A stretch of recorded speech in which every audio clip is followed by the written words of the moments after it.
ॐ धुनोतु ध्वां तं नः तुलितदलितेन्दीवरवनं घनस्निग्धश्लक्ष्णं चिकुरनिकुरम्बं तव शिवे यदीयं सौरभ्यं सहजमुपलब्धुं सुमनसो वसन्त्यस्मिन् मन्ये वलमथनवाटी विटपिनाम् मा गच्छत्वमितस्ततो गिरिशभो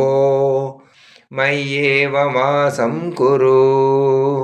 स्वामिन्नादिकिरातमामकमनः कान्तारसीमान्तरे वर्तन्ते बहुशो मृगा मदजुषो मात्सर्यमोहादयः स्तान् हत्वा मृगया विनोदरुचिता लाभं च सम्प्राप्स्यसि।